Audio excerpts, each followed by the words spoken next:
Olá, meus irmãos, tudo bem com vocês? Graça e paz da parte do Senhor Jesus. Hoje estamos aqui para mais uma lição da Escola Sabatina. Aqui nós aprofundamos na Palavra de Deus. Sejam todos bem-vindos. Venham, estude conosco. Lições para a eternidade.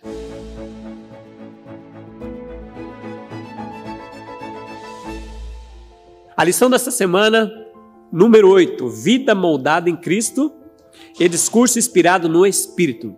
Louvado seja Deus. Hoje nós vamos comentar isso, o que é uma pessoa convertida, uma pessoa que passou pelo novo nascimento, e nós vamos aprofundar na palavra de Deus. E hoje comigo aqui, nosso irmão Faustino, nossa irmã Vânia, eles são casados, têm 2 filhos lindos, maravilhosos, estão aqui para comentar conosco a palavra de Deus. Eu só quero comentar para os irmãos, aqueles que estão, mas cadê o irmão Kleber? O irmão Kleber não pôde estar hoje, mas na próxima lição ele voltará aqui conosco, tá bom? Que Deus seja louvado. Então vamos já ler o texto para o verso para memorizar aqui na lição. Diz assim, ó: quanto à maneira antiga de viver, vocês foram instruídos a deixar de lado a velha natureza, que se corrompe segundo desejos enganosos, a se deixar renovar no espírito do entendimento de vocês, e a se revestir da nova natureza, criados segundo Deus, em justiça e retidão, procedentes da verdade. Efésios 4, verso 22 a 24. Irmãos, o que vocês podem tirar de lição? O que vocês tiraram quando vocês estudaram sobre esse texto maravilhoso? Sobre o tema da lição, né? Lição número 8. Bom, quero agradecer pelo convite. Estou muito feliz, é a primeira vez que estou participando. Para mim é uma bênção poder compartilhar um pouquinho da palavra de Deus. Falando sobre o versuário que você falou, eu gostaria, antes de comentar do versuário, sobre o título. Sim. Eu amei esse título. Porque ele diz assim, ó, vida moldada em Cristo. Veja, moldada vem da palavra molde. Ou seja, para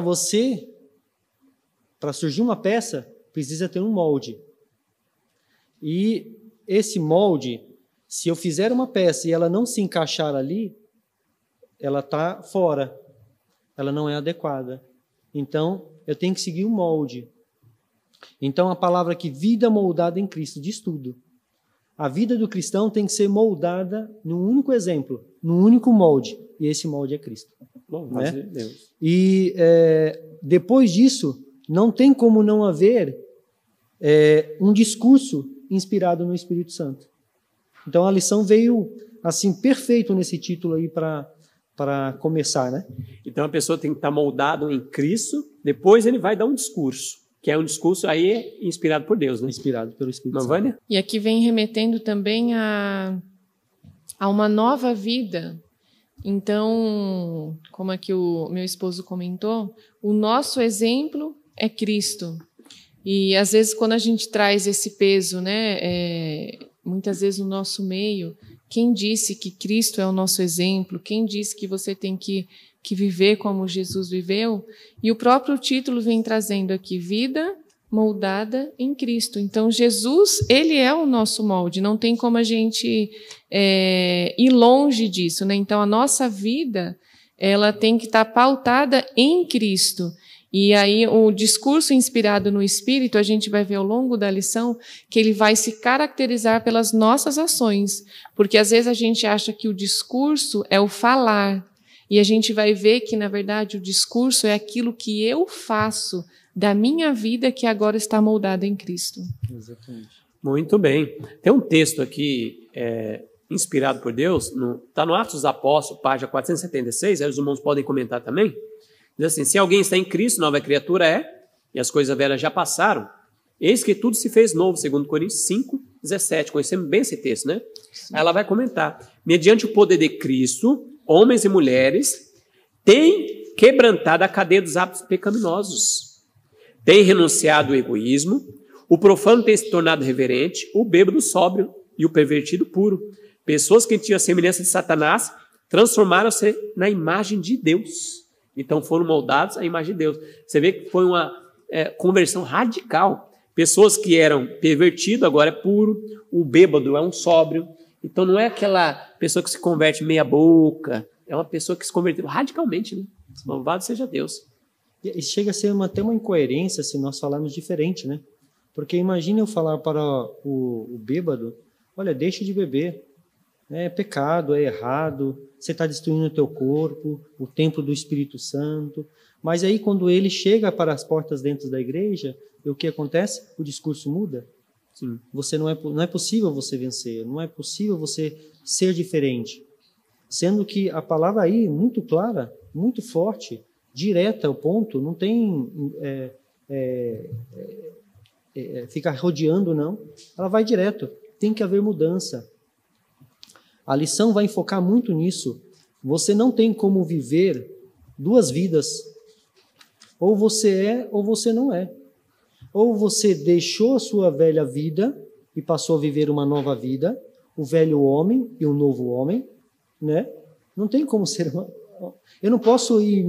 deixa eu mesclar as duas coisas. Emendar, fazer um gambiarra, dar o jeitinho brasileiro. Dar o jeitinho... Não tem como. Não tem jeitinho brasileiro. Então, aí você vê que o cristão, quando ele aceita a Jesus e ele desce as águas do batismo, uma nova vida começa. Se começa uma nova vida, começa um novo homem. E esse é o processo de santificação. E a gente vai entrar nesse assunto também. Justificação pela fé e santificação é que a gente vai comentar um pouquinho. Amém. Então, domingo já, vocês podem até emendar aí, que é o espiral descendente do pecado. E até fala aqui, fala para nós que, como Paulo defendia que os crentes vivessem a fim de incentivar a unidade na igreja. Então, o que é unidade na igreja? Como fazer para ter unidade na igreja?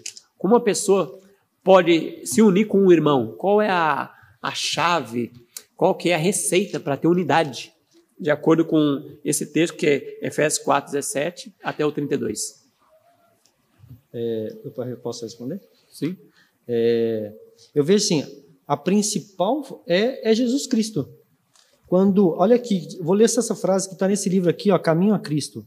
Está nesse livro aqui, Caminho a Cristo, página 72 e 73. Diz o seguinte, ó, quando Cristo habita no coração, toda a natureza é transformada. Aqui não está dizendo, não, algumas coisas vão ser transformadas. Algum jeito seu, ou algumas palavras suas vão ser moldadas, vão ser diferenciadas. Não, ela fala, toda a natureza é transformada.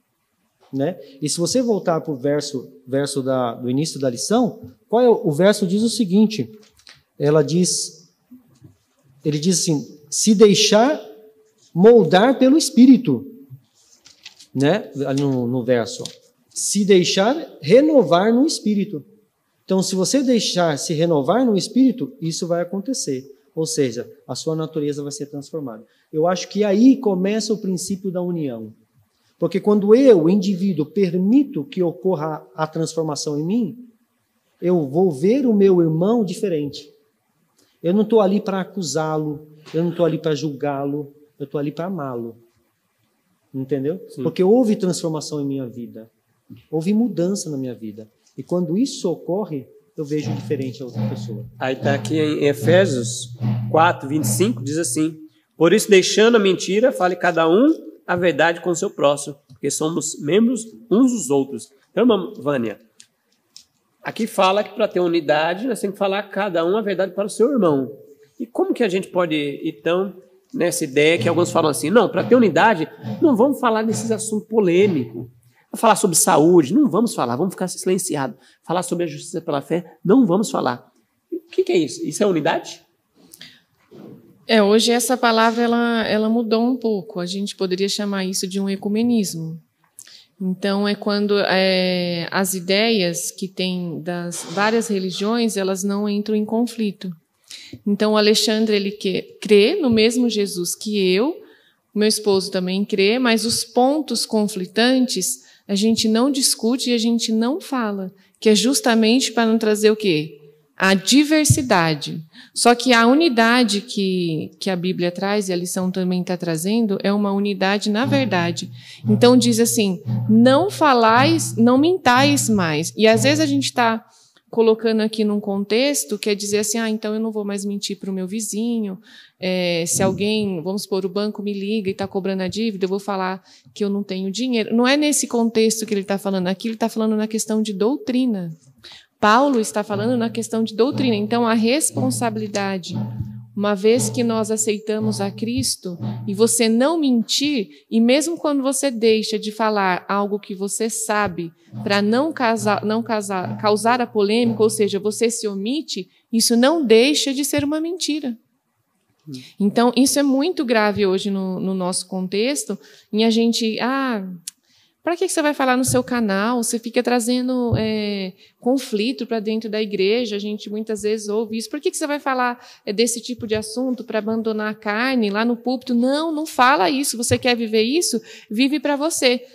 Mas só a partir do momento que você vive para você, você está cometendo o quê? Uma omissão. Então, voltando aqui um pouquinho no título da segunda-feira, que é a espiral descendente do pecado, a Bíblia, e Paulo também está trazendo isso, né, aqui para os gentios, que ele fala, né, vou até ler aqui o 4:17, que diz assim, e portanto digo isto, e testifico no Senhor, para que não andeis mais como andam também os outros gentios, na vaidade de sua mente, com o seu entendimento obscurecido, separados da vida de Deus, pela ignorância que há neles, pela cegueira do seu coração, os quais, havendo perdido todo o sentimento, se entregaram à lascívia para cometerem toda a impureza com ganância. Então, se a gente for ver, é uma espiral, ele vai descendo. Então, assim, começa na onde? Na mente. E a partir do momento que você contempla o pecado, o que acontece com a sua mente? Ela se torna obscura. A partir do momento que você tem uma mente obscura e já contemplando o pecado, você então está separado aqui agora da vontade de Deus. Você se separou então da vontade de Deus, você está em ignorância pela cegueira do seu coração, ou seja, a sua própria escolha. E depois que isso aconteceu, o que você vai fazer? Você vai dar vazão a todo o sentimento que tem dentro do seu coração para satisfazer então o seu desejo. E eles aqui, na questão que Paulo está falando, eles cometeram toda a impureza com ganância, ou seja, eles se entregaram ao pecado com vontade de fazer aquilo, e era como ganância, como se algo não o satisfizesse. A minha Bíblia diz que com avidez. Com avidez, ou seja, a gente até conhece um termo, mesmo, né? Que diz assim, às vezes as pessoas comparam um adventista e uma pessoa mundana. Um adventista, quando ele vai para o mundo, irmãos, ele vai de cabeça. E às vezes nem a pessoa mundana, que não tem o temor do Senhor, faz o que um adventista, ele sai dos caminhos de Deus. E Paulo está falando exatamente isso, porque eram pessoas que eram gentis, elas foram convertidas e agora elas estavam, então, voltando à velha vida, né? Um pecado, assim, nos nossos dias, terrível, né? Em voga, destruindo famílias, casamentos, filhos prejudicados. Então, assim, é algo devastador. À primeira vista, quando a pessoa ela contempla isso, então ela mesma vai lutar. Não, mas eu estou vendo isso. Ainda você passa assim no celular, ou você para ali na frente, e você fala, não, eu não quero ver, mas você viu um pouquinho. Aí no outro dia, você vê mais um pouquinho.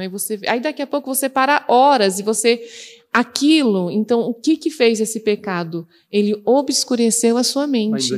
Ele endureceu o seu coração. E além de ele endurecer o seu coração, agora você busca o quê? Cada vez mais esse pecado. Então, é nessa espiral, ou seja, nesse fundo de poço, que Paulo está trazendo a solução. Que Cristo, ele nos alcança exatamente aí. E aí o verso 30, capítulo 4, que você leu, verso 30, Paulo dá uma exortação. Aqui, não entristeçais o Espírito de Deus.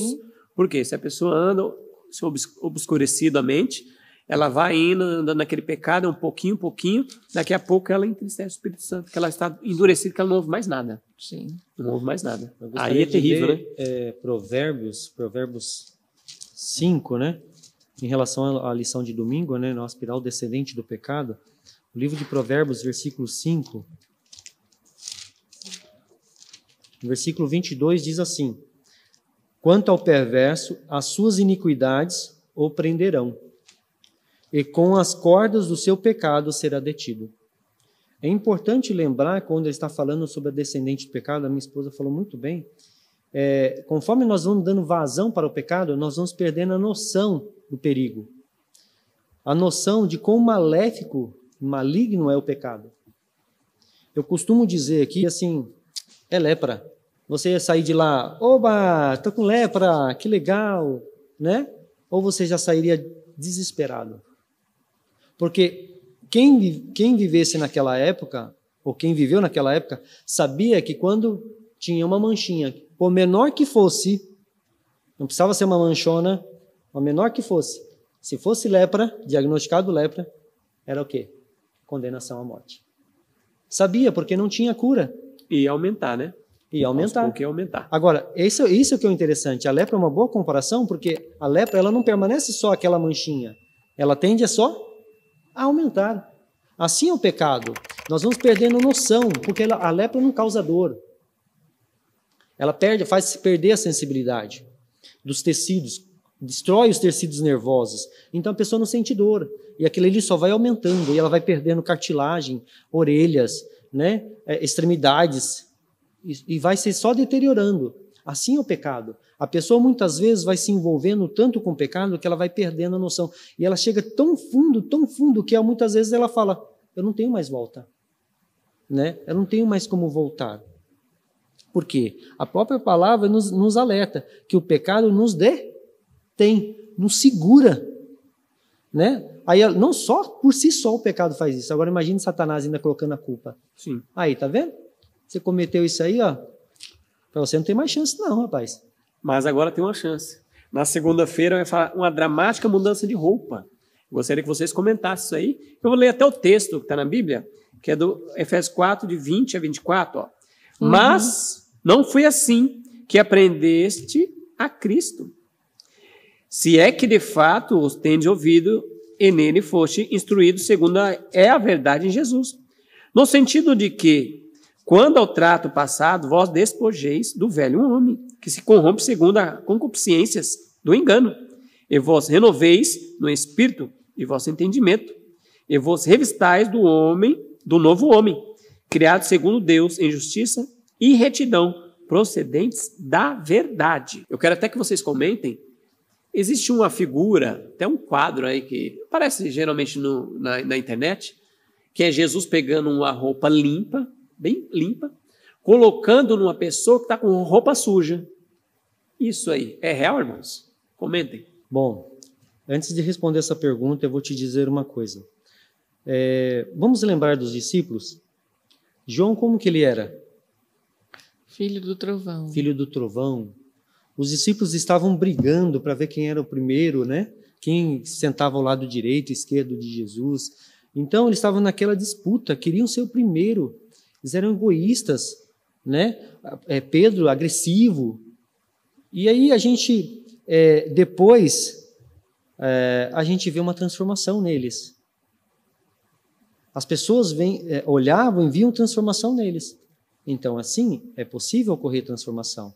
Né? O Espírito de Profecia me diz assim, ó, na lição, no comentário da lição, o comentário de Ellen White diz o seguinte: esses discípulos eram homens sujeitos aos mesmos sentimentos, como eu e você hoje em dia, certo? Como nós também tinham que lutar contra o pecado, precisavam da mesma graça para viver uma vida santificada, igual a nós. Mas olha só o que ela continua dizendo, eles não pararam por aí, mas ao manifestar-se o caráter do que é divino, ele viu a sua deficiência e, reconhecendo isso, humilhou-se. Eles se humilharam. A força e a paciência, o poder e a ternura, a majestade e a mansidão que contemplava a vida diária do Filho de Deus, enchiam sua alma de admiração e amor.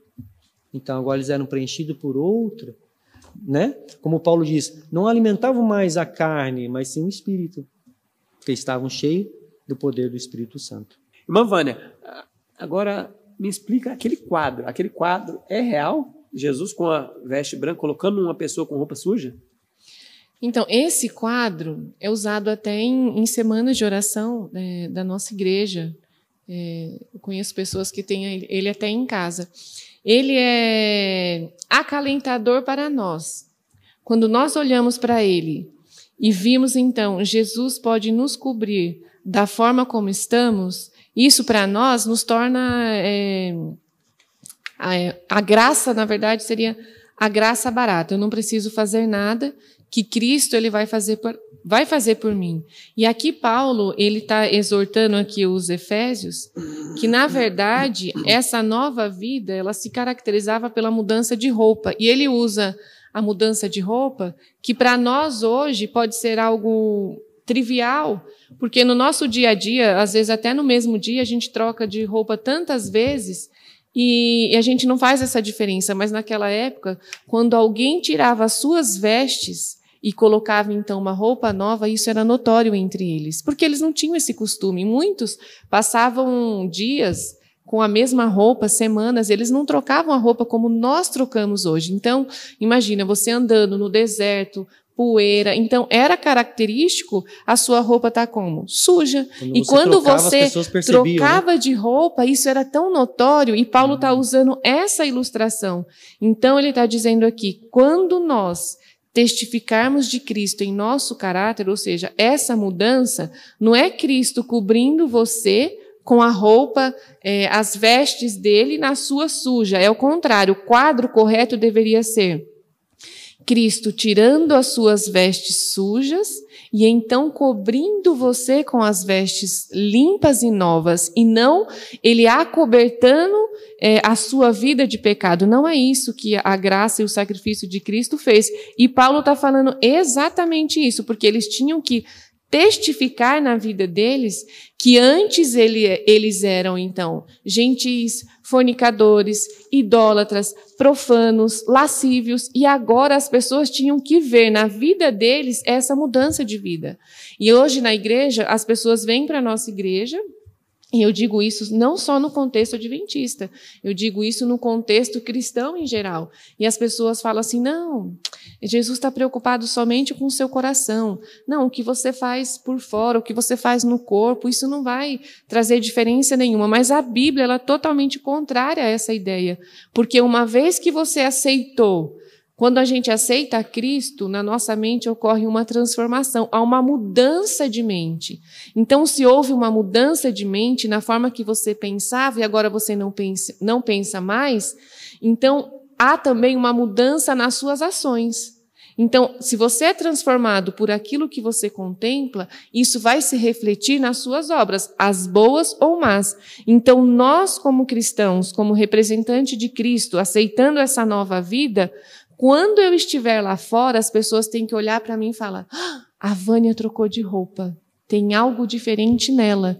E a gente tem que ter essa percepção. E às vezes a gente não quer trazer essa responsabilidade, a gente fala assim para o irmão, irmão, mas não olha para mim não, que eu também sou pecador igual você. E a gente já se esquiva disso. E Paulo está dizendo, não, eles lá fora têm que olhar em vocês e ver que houve uma mudança de vida, uma mudança de roupa, né? Amor, é o seguinte, esse termo que Paulo usa aí não é invenção da cabeça de Paulo. Na verdade, vem do Senhor. Porque se nós lermos lá em Zacarias 3, versículo 3 e 4, diz assim, ora, Josué, trajado de vestes sujas, estava diante do anjo. Tomou este a palavra e disse aos que estavam diante dele, tirai-lhes as vestes sujas. A Josué disse, eis que tenho feito que passe de ti a tua iniquidade, e te vestirei de finos trajes. Então, aqui está mostrando claramente que a vontade de Deus qual é para nós? É nos cobrir de um manto de justiça sobre as nossas sujeiras, ou é nos tirar as vestes sujas e nos colocar vestes limpas? E vestes, até disso aí. Finos trajes. Finos trajes. É o fino e aí, tear do céu. Exatamente. E aí o que a Vânia disse, que é exatamente, as pessoas olharão e verão que houve mudança. Né? Sim. E elas vão ver mudança na sua vida, que a Bíblia aqui também Paulo vem enfatizando, que é um versículo que às vezes a gente não dá muita atenção, diz assim, no Efésios 4, 28 e o 29, diz assim, aquele que furtava, não furte mais, ou seja, há uma diferença, né? Antes trabalhem fazendo com suas mãos aquilo que é bom, para que tenha o que dar ao que tiver necessitado. Mas não parece que há uma incoerência? Porque assim, aquele que furtava, não furte mais. então agora ele vai trabalhar? Por que a Bíblia não coloca assim, agora ele trabalhe para ter o seu sustento? Veja que a Bíblia colocou assim, para que ele tenha o que dar ao que tiver necessitado. O que ocorreu aqui? Uma mudança de mente. O foco não é mais nele. O foco não é mais em satisfazer as necessidades do eu. Agora o foco está em Cristo e aliviar as necessidades do outro. Então veja que a mudança ela é muito drástica. Então as pessoas vão olhar para nós e falar, mas o Alexandre, ele é cristão, ele tem uma vida coerente, mas o Alexandre está tirando um dia de trabalho dele para socorrer um irmão e ele não está ganhando nada. Então assim, veja que a nossa necessidade, em primeiro lugar, não é mais nos satisfazer, mas é o quê? O próximo, aqueles por quem Cristo morreu. Então, agora ele está trabalhando, e Paulo está dizendo, para que ele possa ter, então, um valor ou um bem, para que ele possa ajudar os necessitados. Então, um versinho tão pequenininho, mas para mim assim teve um significado tão grande, porque quando há essa mudança na nossa vida, o foco não é mais eu, o foco não é se eu vou comer, se eu vou beber, se eu vou vestir, se eu vou ter um emprego, mas o foco agora é o quê? A salvação de almas. Mas pode haver uma mudança externa, ou seja, uma reforma externa, e mesmo assim eu manter o coração sem essa mudança verdadeira, né? Porque você viu que o texto aqui, você começou no versículo 17, dizendo exatamente sobre a mudança que começa na mente. Então, primeiro tem que começar na mente, e aí então as minhas ações são um fruto, é um resultado, né? Sim, senão vira um formalismo seco, né? Exatamente, porque senão a gente inverte as coisas, né? Hoje existe muitos que praticam o quê? Apenas uma formalidade, uma religiosidade. Ou seja, eu não roubo, eu não mato. Afinal de contas, muitos do mundo também não fazem isso. Sim. Né? Mas eles não têm a luz que nós temos. Né? Então, aí é uma coisa a se pensar. Né? Vamos lá na terça-feira, vamos aprofundar mais. Já tocamos nesse assunto, né? O discurso cheio de graça que edifica a unidade. Eu vou ler o texto, Efésios 4, 25 a 29, para a gente ter mais uma clareza aqui. Ó. Por isso, deixando a mentira, fale cada um a verdade com o seu próximo, porque somos membros uns dos outros. Irai-vos e não pequeis, não se põe o sol sobre a vossa ira, nem deis lugar ao diabo. Aquele que furtava, não furte mais. Antes trabalhe, fazendo com as próprias mãos o que é bom, para que tenha com que acudir ao necessitado. Verso 29. Não saia da vossa boca nenhuma palavra torpe, e sim unicamente a que for boa para edificação, conforme a necessidade, e assim transmita graça aos que ouvem. Então, eu gostaria que vocês comentassem sobre isso, sobre esse texto, discurso cheio de graça, que edifica a unidade. Aqui também, Paulo, ele está fazendo, quando a gente lê, né, não saia nenhuma palavra imprópria da vossa boca, a gente também traz, ela também é válido para o nosso contexto de conversação, para quando nós estivermos reunidos em amigos, em família. Mas aqui Paulo ele está falando na questão de ministrar. Então, se é ministrar, é uma pessoa, então, aqui que ela tem uma responsabilidade de trazer, então, uma doutrina ou uma verdade. Então, ele diz assim, tanto a questão de não mentir, então, ou seja, você não vai mentir para o seu próximo, que somos membros, né, um dos outros, e também você vai ministrar com responsabilidade. E eu até gostaria de ler um comentário de Ellen White, que ela diz assim, ó, no de terça mesmo, ó. O apóstolo, vendo a tendência que havia de abusar do dom da fala, dá instruções quanto a seu uso. Não saia da boca de vocês nenhuma palavra suja, diz ele, mas unicamente que for boa para a edificação. A palavra suja aqui significa qualquer palavra que cause uma impressão prejudicial aos princípios santos e à religião pura. Qualquer palavra que ofusque a doutrina de Cristo e apague da mente a verdadeira compaixão e amor. Então, aqui nós que temos uma responsabilidade, o dom da fala. Se hoje a gente tem um acesso às pessoas, através de um canal, através de um púlpito, você está tendo o dom da fala. E a responsabilidade, ela é muito grande, porque aqui a palavra suja, Então, hoje, você que tem um cargo numa igreja, você é pastor, e você traz algo que deturpa a doutrina, deturpando a doutrina de Cristo, e ela continue assim, ó. Inclui sugestões impuras, que a menos que se resista a elas instantaneamente, levam a graves pecados. E esses graves pecados, você pode incentivar pessoas a ficarem fora do céu, porque elas vão olhar para elas mesmas e vão olhar o seu discurso, o que você está fazendo com o dom da fala, e quando você diz, não se preocupe, porque é somente no final que Cristo vai mudar a sua vida, ela está caminhando por um caminho sem volta, porque é um caminho de morte eterna. Então, são graves pecados que serão acarretados nesses líderes que, com suas palavras sujas, estão deturpando o verdadeiro evangelho. E a palavra de Deus diz assim, que aquele que fala que vamos pecar até a volta de Jesus, que não podemos deixar de pecar, está na cadeira de Satanás. Então precisamos nos converter, irmãos.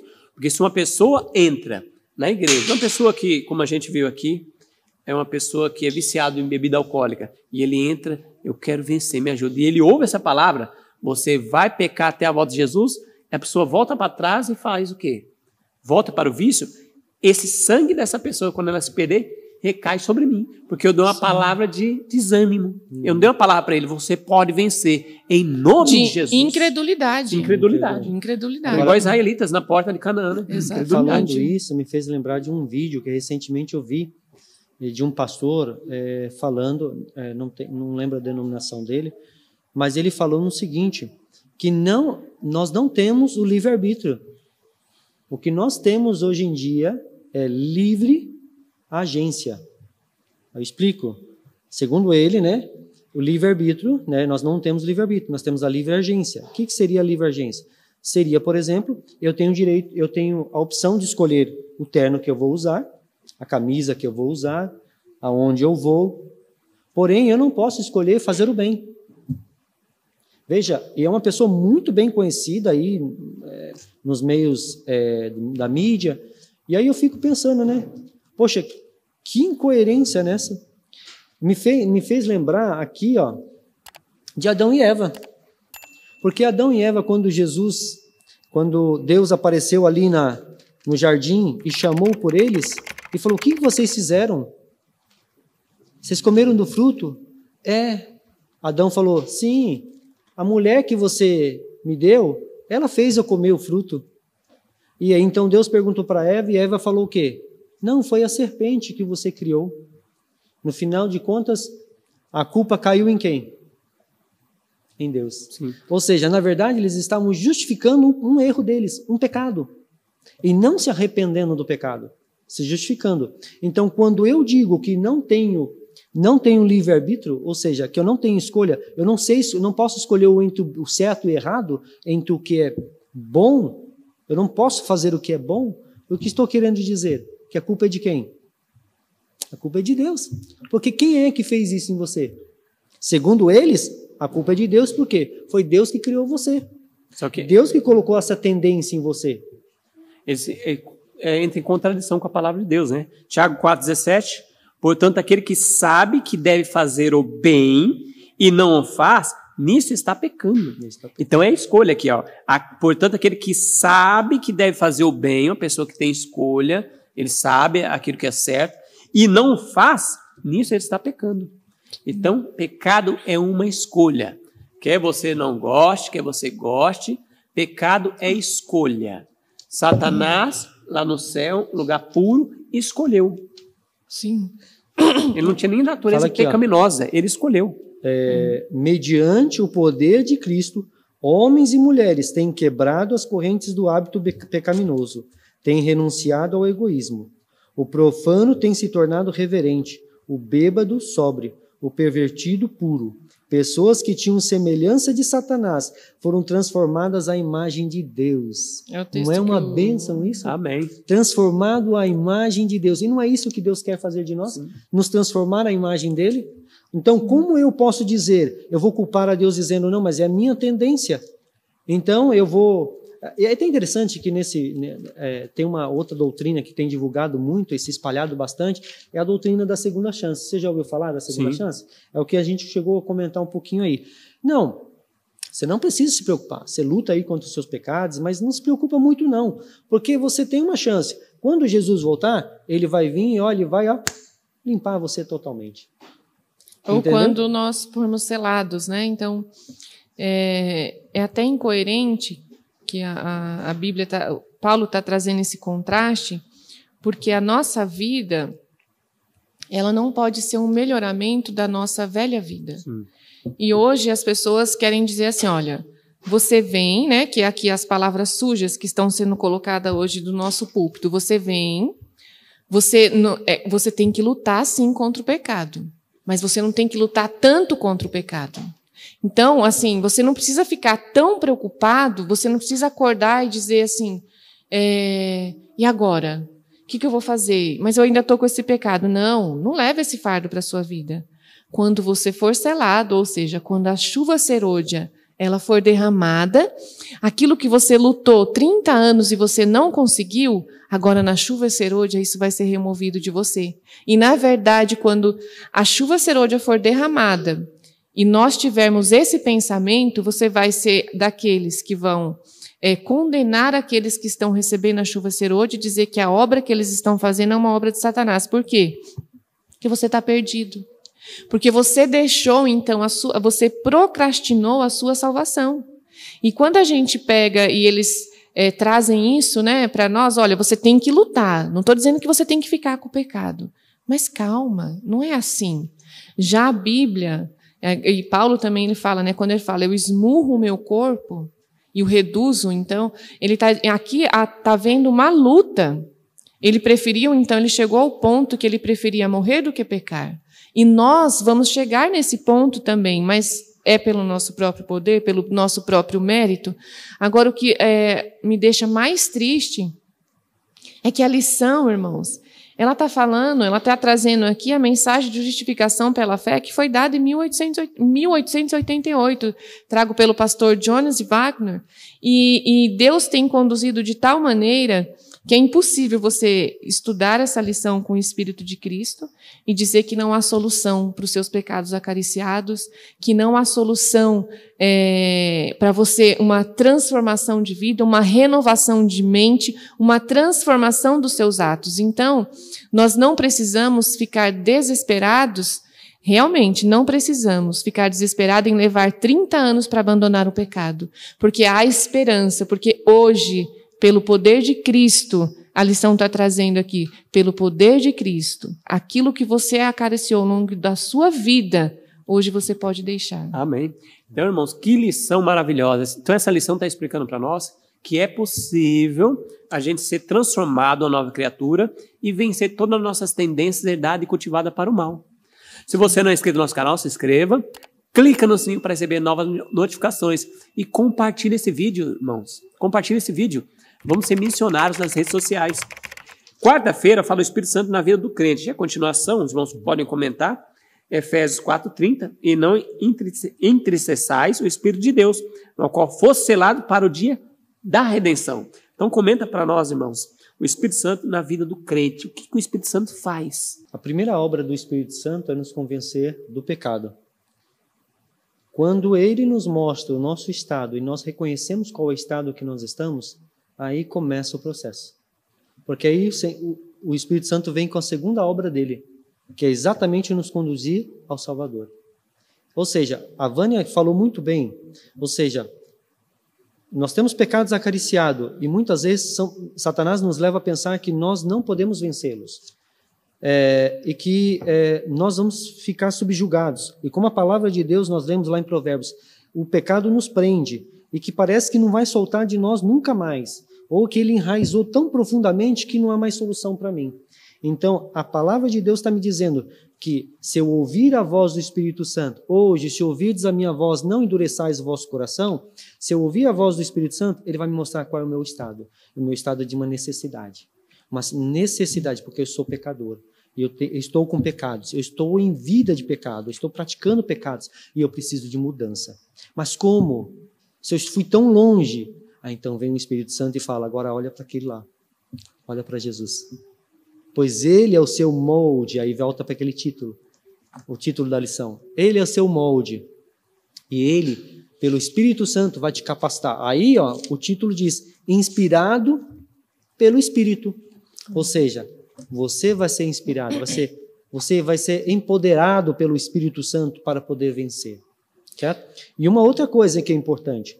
Aqui diz assim na lição de segunda ainda, diz um texto aqui no comentário de nós, diz assim, ó, ser estudada e obedecida a palavra de Deus, se estudada e obedecida, a palavra de Deus atua no coração, subjugando todo traço, todo atributo profano. Não é alguns, todo. É todo.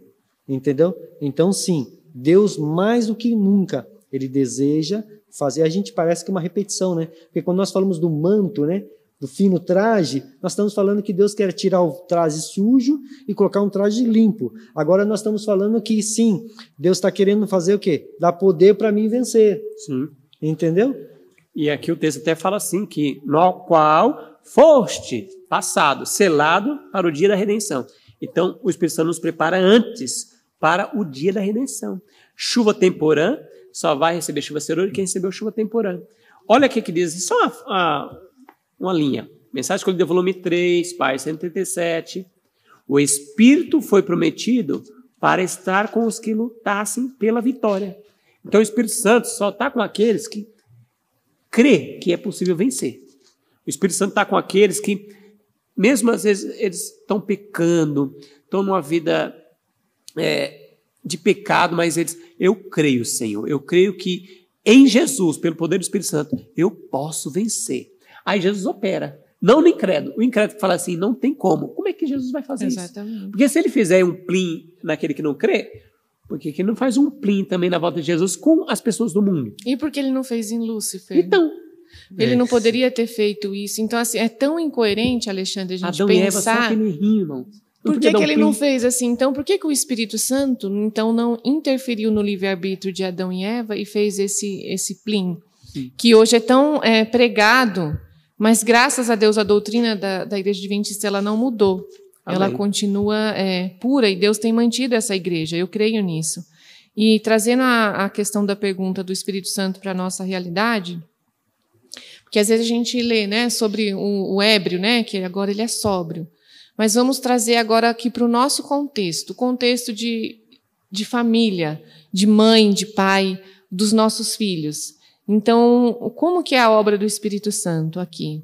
Então, às vezes, eu ainda sou irritadiça, eu sou impaciente, eu sou, às vezes, falo alto com os meus filhos. Mas se Jesus tem o poder para tirar um drogado lá do vício, ele tem o poder de tirar o ébrio da vida dele, da situação dele, e às vezes a gente chega na nossa vida diária e a gente também não deixa isso na mão do Espírito Santo, e a gente não traz isso para a nossa realidade. Então, aqui, né, na Bíblia Legada, ela até comenta assim, ó, cumpre submetermos um temperamento impulsivo e dominar nossas palavras. E a esse respeito, conseguiremos grandes vitórias. A menos que controlemos nossas palavras e nosso temperamento, somos escravos de Satanás. Achamo-nos sujeitos a ele, e ele nos leva cativo. Todas as palavras de contestação, palavras desagradáveis, impacientes, irritadas, são uma oferta feita à sua satânica majestade. Então, se a gente pensar no nosso dia a dia, irmãos, quantas vezes nós fazemos dentro do nosso lar uma oferta satânica? Por que nós fazemos? Porque nós não deixamos ser guiados pelo Espírito Santo. Então, o Espírito Santo, ele tem que ser trago dentro da nossa realidade. Tem muitas histórias bonitas de transformações, mas e agora no meu lar? E às vezes a gente esquece de trazer isso para o nosso contexto e até para o contexto dos nossos filhos. Às vezes a gente quer uma obediência dos nossos filhos, ainda mais quando eles são pequenos, através do medo, muitas vezes através do castigo, através da vara. Mas por que não a obediência guiada pelo Espírito Santo? E porque assim, a obediência que o seu filho vai prestar a você também não depende de nós, depende do Espírito Santo. Então, ele age na família inteira, ele vai agir na mente do meu filho, vai agir na minha mente, na mente do meu esposo. Então, quando eu vou dar uma ordem ou vou pedir alguma coisa para o meu filho, o correto é falar assim: Espírito Santo, vai na frente. Eu vou agora pedir para o meu filho tomar banho. E o Senhor sabe o quanto esse momento de banho, às vezes ele não é agradável no nosso lar. Por favor, Espírito Santo, ajude que a mente dele seja suscetível para me obedecer. Amém. Quantas vezes, irmãos, a gente perde a oportunidade de ver o Espírito Santo agindo na nossa vida, nas pequeninas coisas. Então, antes você era uma pessoa irritadiça. E olha, irmãos, o inimigo usa muito as crianças para que possam testar a nossa paciência, e se nós consentirmos, o nosso lar será de guerra. Então nós vamos vestir a nossa roupinha bonita, vir aqui no sábado, pousarmos de cristão, mas dentro do nosso lar nós fazemos todos os dias uma oferta satânica. Então, através da irritabilidade, quantas vezes, irmãos, nós, por coisinhas tão pequenas, e a gente já professa uma rude, descortês, e isso com os nossos filhos, com o nosso esposo, com a nossa esposa, uma oferta ao altar de Satanás. E o Espírito Santo, a lição está dizendo aqui, o Espírito Santo, ele está o quê? Disponível. Então, quando fala da regeneração, a regeneração na vida do cristão é uma regeneração diária. Eu não tenho o Espírito Santo para amanhã, para daqui 20 anos, para daqui 30 anos. E quando a gente entra na questão do processo de santificação, às vezes vem na nossa mente, mas uma vida inteira de santidade, como fez Enoque, mas eu não vou conseguir isso. Irmãos, você não tem o amanhã, nós não temos o amanhã. Agora pensa assim, o hoje eu posso entregar a Cristo. Este minuto, o Espírito Santo, ele pode viver no meu lugar. E aí, quando o Espírito Santo ele vai subjugar o meu eu, então você não vai ser mais uma pessoa irritada. O seu filho, ele vai querer te tirar do sério. Mas agora você é uma pessoa benevolente pelas suas próprias forças?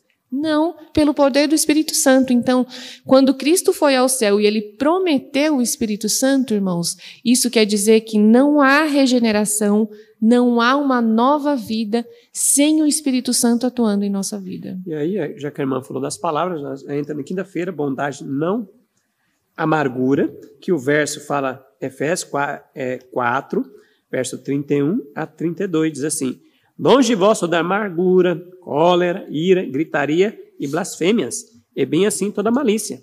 Antes sede uns para com os outros benignos, compassivos, perdoando-vos uns aos outros, como também Deus em Cristo vos perdoou.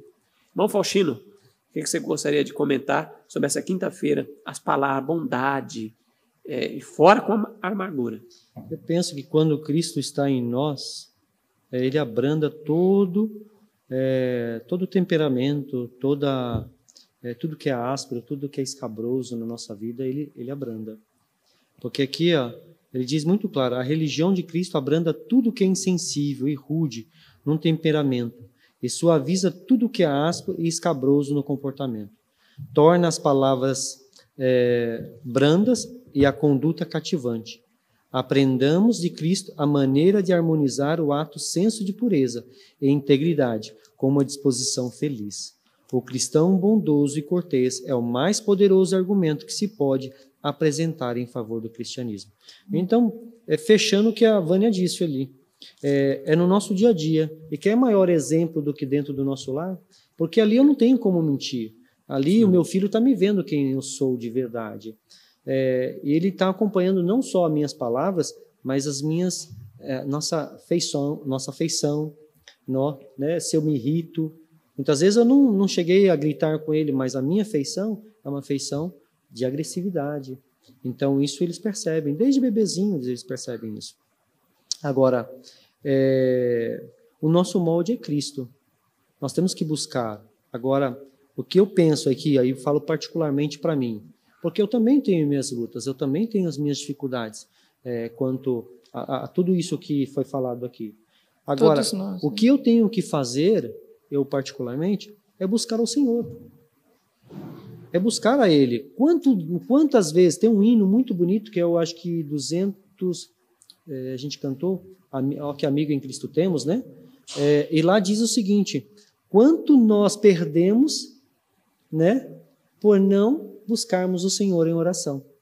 Então, muitas vezes, e tem um hino, acho que é 23, se eu não me engano, que fala, 22, 21, que fala que ao meio-dia nós podemos buscar ao Senhor e nós evitaríamos uma guerra. Então, veja, olha o poder da oração, buscar ao Senhor, porque não há poder em nós. Se nós olharmos para nós mesmos, não há poder. Né? Muitas vezes você pensa que você foi tão longe, os hábitos estão tão arraigados, tão difíceis, você já está 20 anos lutando contra aquilo. Mas nós queremos dizer para você que o Senhor Deus está te oferecendo poder. Busque a Ele, se humilhe. Se você passava 1 hora orando, passe 2. O que eu acho difícil, porque a maioria de nós buscamos 5 minutos, Deus.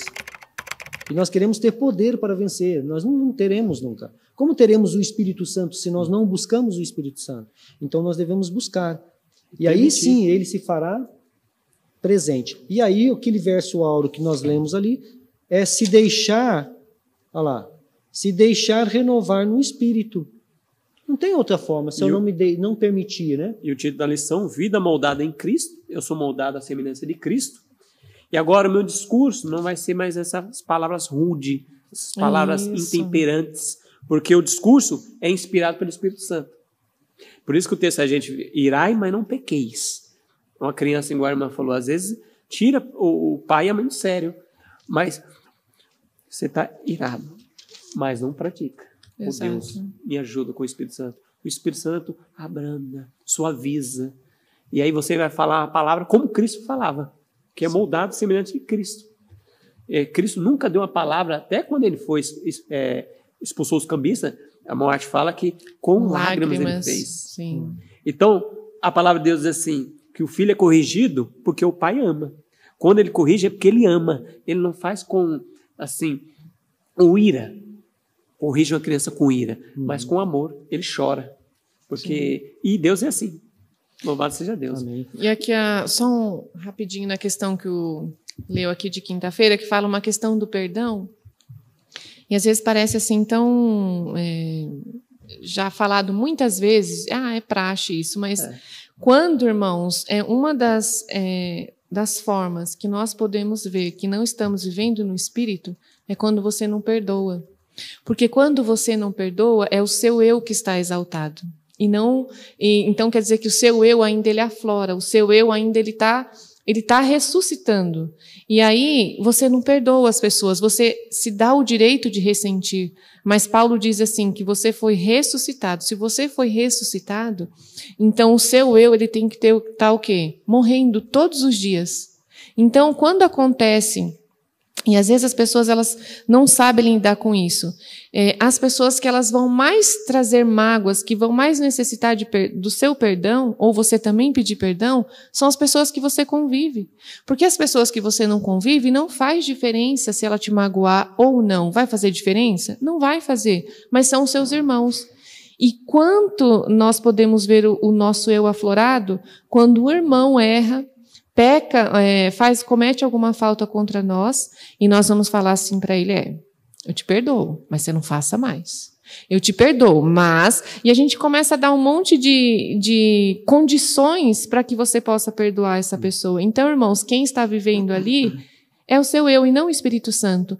Já quando nós estamos aqui, então, vivendo pelo Espírito Santo, a pessoa ela vai cometer os erros e ela vai pedir perdão, e nós vamos ser livres para dar o perdão e voltar a conviver com essas pessoas, porque muitas vezes são pessoas do nosso convívio. Eu sei que há situações, mas não há da sua parte mais o ressentimento. E quão difícil é isso, às vezes no nosso contexto, no contexto de igreja, de comunidade, as pessoas, famílias se separam porque elas não conseguem, então, dar o perdão e conviver depois com isso, né? Acho que responde um pouco da pergunta que você fez logo no início, que é como manter essa união na igreja, né? E nós somos o corpo de Cristo, nós somos a igreja, e quando Cristo passa a viver em nós, essa união é mantida. De que forma? Olha só, palavras bondosas, sabendo perdoar, Por que eu sei perdoar? Porque eu sei que eu fui perdoado. Quando eu tenho a noção do meu estado, de que como eu era, e o que Deus quer me tornar, então eu tenho noção de que eu posso perdoar. Amém. Que eu devo perdoar. Então isso é importante. Aí mostra o que? Uma união. Eu começo a ver o meu irmão diferente. E aí a união vai crescendo. A união na verdade. Sim. Né? Amém. Louvado seja Deus, irmãos. A gente poderia passar aqui horas e horas com essa lição maravilhosa. Agora, gostaria que fechasse, vocês falassem para a câmera, irmã Vânia, para aquela câmera ali, falasse ao coração as palavras finais para os irmãos que estão nos assistindo. Ah, sim. Irmãos, antes de eu falar aqui as palavras finais, eu quero apresentar para vocês aqui a coleção Palavras Benditas. Aqui um lançamento novo aqui da editora Plenitude. E são histórias, irmãos. A gente está aqui falando do contexto do lar, e são histórias que Ellen White ela selecionou e ela contava para os seus filhos. E aqui elas são 3 volumes maravilhosos. A gente já pôde ouvir algumas histórias aqui com o professor Ariel. E ela vem toda ilustrada. Então, seus filhos eles vão amar isso dentro do lar. Nós temos esse costume, os nossos filhos, eles gostam muito que nós contamos para eles as histórias. Irmãos, isso tem um poder tão grande na vida de uma criança que vocês não imaginam o quanto, porque eles também baseiam a sua fé na fé de outras pessoas que passaram também por essa situação, e isso é alimento para que a vida espiritual deles também possam crescer. Então, você pode introduzir essas histórias dentro do seu culto familiar, e vai ser com certeza uma bênção e uma forma do Espírito Santo também gravar na mente deles esse evangelho que nós tanto amamos e pregamos. Palavras benditas. E agora as minhas considerações finais. Essa lição vem trazendo, Paulo vem nos exortando, então, a deixarmos a nossa velha vida, mesmo aqueles que uma vez conheceram a Cristo, e fazem essa profissão de conhecer a Cristo. Paulo está exortando a mim, Vânia, que eu tenho que produzir na minha vida os frutos de uma vida transformada, renovada pelo poder de Deus, mas com a regeneração do Espírito. Então, os meus amigos, os meus filhos, os meus parentes, eles têm que ver que eu estou vestindo uma nova roupa, mas foi porque eu coloquei? Não, é a roupa que Cristo coloca em mim diariamente. Amém. Irmão Faustino, aquela câmera ali, suas palavras finais para os irmãos? Primeiro eu quero agradecer a igreja por ter produzido um material tão bom nesse sentido. A gente percebe que Deus tem conduzido a igreja, mantido os seus fiéis e trazendo palavras assim tão confortantes. As últimas lições têm sido maravilhosas. Na verdade, eu acho que os últimos 3 anos vêm com lições muito boas. Então, essa aqui veio calhar perfeitamente.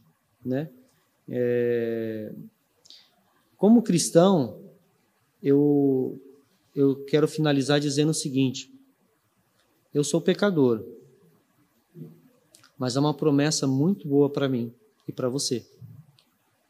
Jesus promete, ele diz assim: filhinhos, não pequeis, se todavia pecardes, há um advogado junto ao Pai, Cristo, o justo. Agora, eu não sou perfeito, mas o Senhor deseja que eu viva em santidade diante dele. Então, a única coisa que eu quero, e eu tenho buscado e tenho chorado diante do Senhor, é para que Ele me ajude nesse processo. Que Ele cada dia me capacite para ser melhor. Eu creio que estou sendo melhor, mas eu não posso dizer isso. Mas eu sei que quanto mais eu vou me aproximando de Jesus, mais eu vou poder ver os meus defeitos. E isso tem acontecido, porque dos motivos de nós termos vindo para o campo foi exatamente isso. Nós aprofundarmos o nosso relacionamento com Deus, temos um contato com a natureza, e vemos a mão criadora de Deus, nos santificarmos ao Senhor e santificarmos os nossos filhos. E as dificuldades vão moldando a gente, vai mostrando. E aí eu vejo o trabalho do Espírito Santo. Faustino, Você está precisando melhorar nisso. Eu vejo muitas vezes até o Espírito Santo utilizando a minha própria esposa, porque ela fala, meu esposo, não pode ser assim. E eu tenho que dar razão para ela. Algumas vezes o orgulho ali tenta justificar, né? Igual Adão e Eva, eu tento justificar. E nós não temos que justificar, irmãos. Temos que aceitar que estamos errados. Precisamos melhorar. Nós temos que buscar ao Senhor, não uma melhoria. Nós precisamos buscar ao Senhor para ser transformados. Então eu espero que você, ao estudar esta lição essa semana, ao recapitular, não seja em que momento que você está vendo isso, mas que isso chegue ao seu coração, você permita o Espírito Santo alcançar o seu coração, para que haja transformação. Que você coloque um propósito de vida e clame ao Senhor por esse propósito, para que Ele transforme a sua vida, para que você deixe o velho homem e passe a viver um novo homem em Cristo Jesus. Lembre-se que um dia você deitou as águas do batismo, um dia você renegou o mundo e agora você aceitou a Jesus Cristo. Não é possível que você viva a mesma vida que antes você vivia lá fora. Você está dentro da casa do Senhor. Não é possível que você continue com os mesmos traços, com o mesmo caráter, com as mesmas tendências, porque o Senhor deseja transformá-lo em um novo homem, uma nova criatura. Que Deus te abençoe neste processo. Amém, irmãos. Gostaria de terminar com um texto que está na lição, sexta-feira. Diz assim, que a sua conversa seja de tal natureza que vocês não tenham necessidade de arrependimento. Não entristeçam o Espírito de Deus, no qual vocês foram selados para o dia da redenção. Se você tem amor no coração, vai buscar estabelecer e edificar seu irmão na fé mais santa. Se for dito uma palavra prejudicial ao caráter do seu amigo ou irmão, não encoraje esse discurso mau. É obra do inimigo. Com bondade relembre a pessoa que fala de que a palavra de Deus proíbe esse tipo de conversa. Tá? Ellen White escreveu isso em 5 de junho de 1888. Olha que bênção, irmãos. Então, agradecemos os irmãos por estarem aqui, colaborando com essa lição. E muito obrigado você que esteve presente nessa lição. Obrigado por você abrir seu lar para que possamos entrar com a palavra de Deus. Mas que você abra o seu coração à palavra do Senhor, porque a palavra do Senhor é poderosa para fazer muito mais daquilo que a gente pensa. Amém. E com isso, eu finalizo Lições para a Eternidade.